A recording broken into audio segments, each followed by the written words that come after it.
Hello guys मैं आज अपना एडिआरई प्रस्तुतिर সময়ত কৰা কেইটামান ভুলৰ বিষয়ে আলোচনা কৰিম। এই ভুলবিলাক যদি আপুনিও কৰি আছে আপুনি চাকৰি নাপাবও পাৰে। পইণ্ট কি কনফিউজন হৈ থকা এই এক্সাম হ'বনে নাই, যোৱাবাৰ হৈছিল এইবাৰ হ'বনে নাই, হ'ব দে যদি এক্সাম হয় যেতিয়া পঢ়িম যেতিয়া নপঢ়ো এনেকৈ কনফিউজন নাৰাখিব।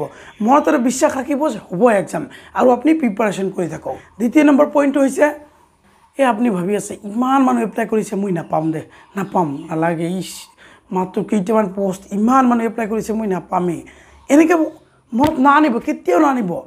পোষ্ট যিকেইটা আছে তাতে আপুনিওতো পাব পাৰে, আপুনি চেষ্টা কৰক। এই আপোনালোকৰ কাৰণে পোষ্ট দিছে, আপুনি চেষ্টা কৰক, পঢ়ি যাওক, আপুনি পাব।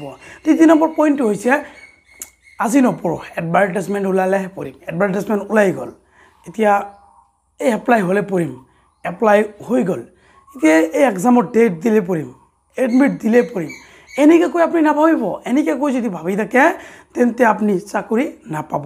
আপুনি আজিৰ পৰাই পঢ়ি যাওক, এতিয়াৰ পৰা ষ্টাৰ্ট দিয়ক, দিনে ৰাতি পঢ়ি যাওক। ইমান কম্পিটিশ্যন আপোনালোকে ভাবাই নাই। চাকৰিৰ কাৰণে মানুহে ৰাতি জাগি জাগি পঢ়ি থাকে, কিমান পঢ়ি থাকে আপুনি নাভাবে, আপোনালোকে নাজানে। তো এতিয়াই ষ্টাৰ্ট দিয়ক আৰু পূৰা পঢ়ি থাকক, ষ্টাডি কৰি থাকক।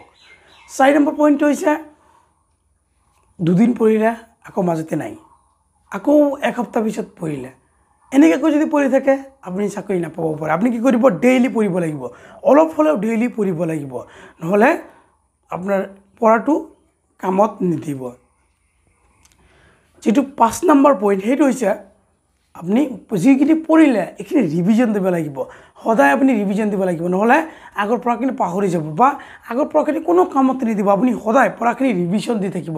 আৰু 6 নম্বৰ পইণ্টটো কি, আপুনি নিজকে টেষ্ট কৰিব। টেষ্ট মানে বিভিন্ন ধৰণৰ আপুনি কি এনে এক্সাম দিব পাৰে বা বন্ধুসকলৰ লগত আপুনি শ্বেয়াৰিং কৰিব পাৰে যে আপোনাৰ ডেভেলপমেণ্ট হৈ আছে নে নাই, আপুনি আগৰ নিচিনাই আছে নেকি। তো এনেকৈ আপুনি টেষ্ট দিব, টেষ্ট দি আপুনি নিজৰ ইম্প্ৰুভমেণ্টটো চেক কৰিব। তাৰপিছত কি এডিআৰই পঢ়িলে বিশেষকৈ আপুনি MCQ এনচাৰবিলাক পঢ়ে। MCQ আপুনি কিমান পঢ়িব, MCQ পঢ়িলে মনত নাথাকে। আপুনি কি কৰিব, এটা টপিক মই সদায় কওঁ কি এটা পঢ়িব, আপুনি এটা যিটো টপিক থাকিব এই টপিকটো ভালকৈ ক্লিয়াৰ কৰি ল'ব। যেনেকুৱা মই এটা উদাহৰণ দিওঁ কি ইণ্ডিয়ান হিষ্ট্ৰীটো আপুনি পঢ়ি ল'লে, এতিয়া MCQ ইয়াৰ পৰা যিমান হ'ব পাৰে গোটেইখিনি আপোনাৰ ক্লিয়াৰ থাকিল। কিন্তু আপুনি যদি অকল কি কৰে এই MCQ 100টামান পঢ়িল, এই 100টা MCQৰ পৰা একটা দুটা হ'ল কমন পঢ়িল, কিন্তু ভাই কিন্তু কমন নপঢ়িব। কিন্তু যদি আপোনাৰ টপিকটো ক্লিয়াৰ থাকে টপিকটোৰ পৰা কমন পঢ়িবই। তাৰপিছত 8 নম্বৰ পইণ্টটো কি, এডিআৰই বুলি ক'লে বেছিভাগ মানুহে কি কৰে কাৰেণ্ট এফেয়াৰ্ছৰ, অকল কাৰেণ্ট এফেয়াৰ্ছ, এনেকৈ কাৰেণ্ট এফেয়াৰ্ছ পঢ়ি থাকে, জিকে পঢ়ি থাকে। এনেকৈ নহয়, এডিআৰইত মেথছ, ইংলিছ, ৰিজনিং এইবিলাকৰ গুৰুত্ব আছে। আপুনি এইবিলাকো পঢ়িব, লগতে কাৰেণ্ট এফেয়াৰ্ছ পঢ়িব। অকল কাৰেণ্ট এফেয়াৰ্ছ পঢ়িলে নহ'ব। কিন্তু 9 নম্বৰ পইণ্টটো কি হৈছে, আপুনি যে পঢ়ে যিকোনো ভিডিঅ' চালে বা কাৰোবাৰ লেকচাৰ চাই আপুনি লিখিব লিখি থ'ব, নহ'লে আপুনি পাহৰি যাব। আৰু প্ৰেক্টিছ কৰাৰ সময়তো এই প্ৰেক্টিছ যেতিয়া কৰিব বা ৰিভিজন দিব, আপুনি লিখি ৰিভিজন দিব। এইটো এটা ভাল পদ্ধতি যাতে আপোনাৰ মনত থাকে, এই পদ্ধতি আপুনি চেষ্টা কৰিব।